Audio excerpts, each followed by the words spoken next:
Oi meninas, bom dia, boa tarde, boa noite, né? Graça e paz do Senhor nosso Jesus. Hoje eu venho trazer o devocional e a palavra que o Senhor colocou no meu coração está em 2 Reis, capítulo 4, eu vou ler o versículo 17. É a história de uma mulher. Essa semana o Espírito Santo tem falado muito acerca desse texto comigo e eu quero compartilhar aquilo que Jesus tem feito na minha vida com você. A mulher engravidou e no ano seguinte, no tempo determinado, deu à luz a um filho, assim como Eliseu havia dito. Essa história é a história da sunamita e do profeta Eliseu. Essa mulher, ela conhecia a vida daquele homem, o homem de Deus. Tanto ela conhecia que ela propõe ao seu esposo construir um quarto, um pequeno quarto para receber com tudo o que precisa aquele profeta. Ela queria trazer para sua intimidade, para dentro da sua casa, a vida daquele homem e tudo que ele carregava. Aquele homem então passa um tempo numa forma de agradecimento, de poder retribuir tudo aquilo que aquela mulher e aquela família havia feito a ele e ao seu servo. Ele pede que o seu servo vá até a casa da sunamita e pergunte o que ela precisa.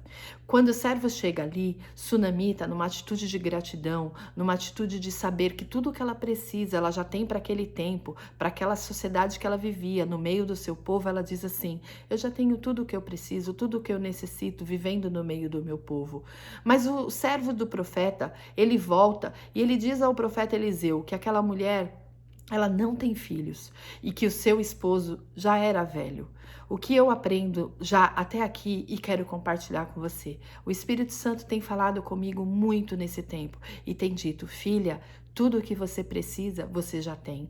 Eu e você precisamos reconhecer que tudo o que nós necessitamos, nós já temos, já está conosco, já está dentro de nós, nasceu conosco, sabe? E ali a sunamita, quando responde isso e o seu servo do profeta, volta e diz isso, ele pede que a chame. E quando ela chega diante do profeta Eliseu, ele libera uma palavra, uma profecia sobre a vida da sunamita e diz para ela que dentro de um ano ela teria um filho e que este filho estaria em seus braços. Sabe, o capítulo vai nos dizer, e depois você pode discorrer sobre esse texto, vai nos informar que aquela mulher, ela vira para o profeta e diz assim: não minta para mim. Talvez eu e você estejamos como a sunamita. Naquele momento, ela numa atitude não de desconfiança, não de que ela não acreditasse nas promessas e nas profecias, em algo que aquele profeta estava liberando para a vida dela, mas ela numa atitude de quem sabe, sabendo que seu marido era velho, que os anos haviam passado.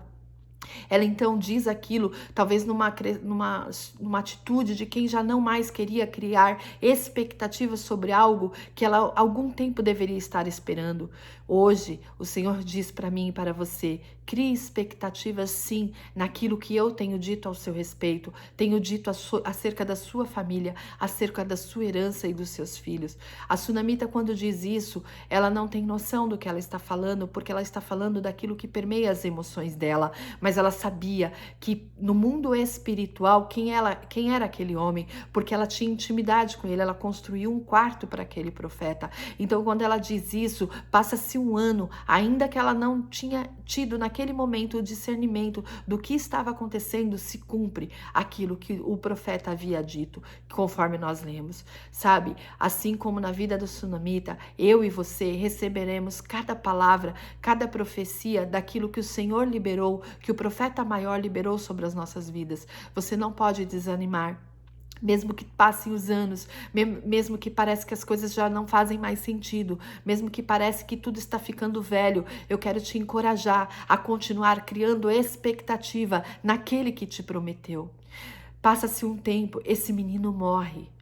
E como que seria nós como mães, mulheres, recebermos algo que nós não queríamos mais incentivar, acreditar, colocar expectativas, e aí a gente vai, acredita, recebe aquela promessa, recebe em seus braços aquilo que Deus prometeu, mas passa-se um tempo, parece que morre, parece que dorme, parece que não vai acontecer, circunstâncias de morte começam a permear a nossa promessa, aquele menino morre, mas a sunamita, numa atitude de reconhecer qual era o lugar correto para depositar aquela situação, aquela circunstância, aquele menino, aquela promessa promessa que parece que está morrendo, que está morto. Ela vai até o quarto que ela mesma havia construído para aquele homem entrar. Ela vai no seu quarto de intimidade, ela vai no seu quarto de adoração, no seu recurso, na solução. Ela vai diante do quarto do profeta, coloca aquele menino na cama. Então ela sai em direção à busca do profeta, porque ela sabia que não bastava ela ter o lugar de intimidade, o seu lugar de adoração, esse quarto, saber onde era o recurso.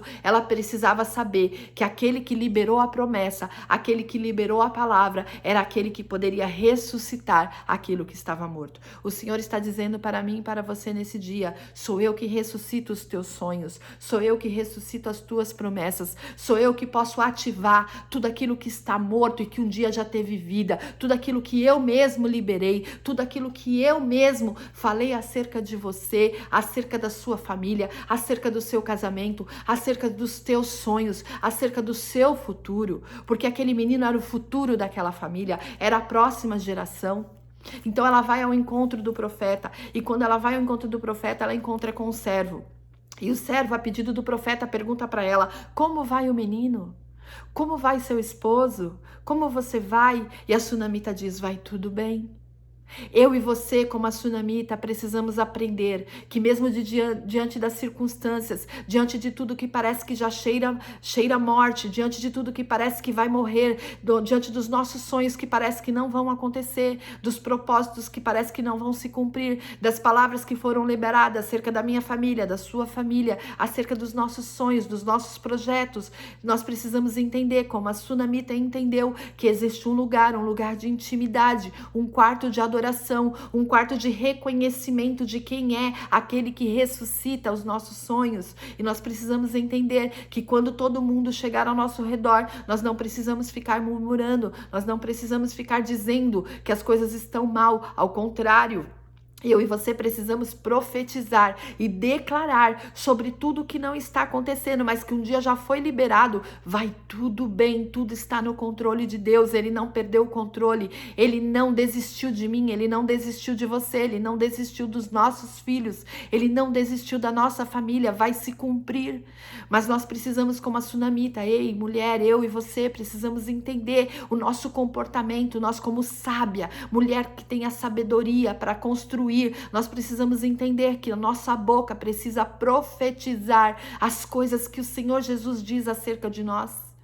Quando ela chega ali, o profeta então entende tudo o que está acontecendo, e ela, em vez de falar, olha, você falou, em vez dela brigar, em vez dela gritar com o profeta, dizer, olha, não aconteceu, ele morreu, ela diz assim: por que me disseste que ia ter um filho? Nós não estamos impedidas de fazer perguntas para o nosso Jesus acerca da nossa promessa.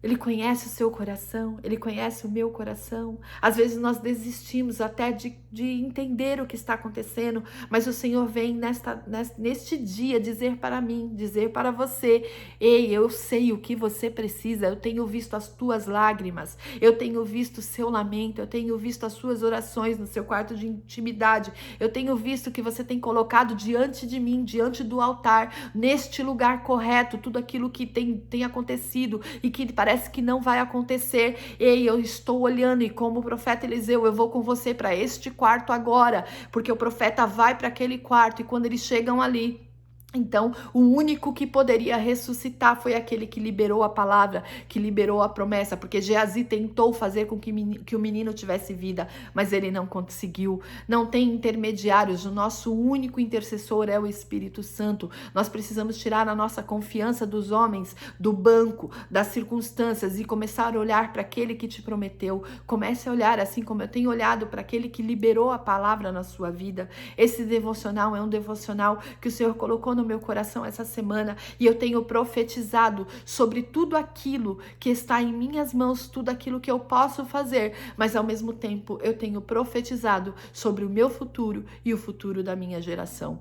Eu quero te encorajar, mulher, não desista, não desista. E mesmo que as circunstâncias venham querer te paralisar, neste dia o profeta maior, o profeta Jesus, está aqui através do Espírito Santo de Deus, dizendo para você: eu sou aquele que ressuscita sonhos. Eu sou aquele que ressuscita promessas. Eu sou aquele que pode cumprir a palavra que eu mesmo liberei antes que você fosse formada, que eu fosse formada. Ele já tinha determinado e escrito todos os dias da nossa vida. Tudo que nós precisamos nasceu conosco, está em nós. E nós precisamos, como a sunamita, caminhar e sabendo e dizendo que vai tudo bem. Podemos caminhar e testemunhar do que é esse quarto de intimidade com esse profeta. Nós precisamos cuidar do quarto que é o nosso coração, esse quarto que ele acessa, só ele acessa e que só ele pode dar respostas que nenhum outro pode dar. Eu quero te convidar a neste dia, como a sunamita, dizer: vai tudo bem.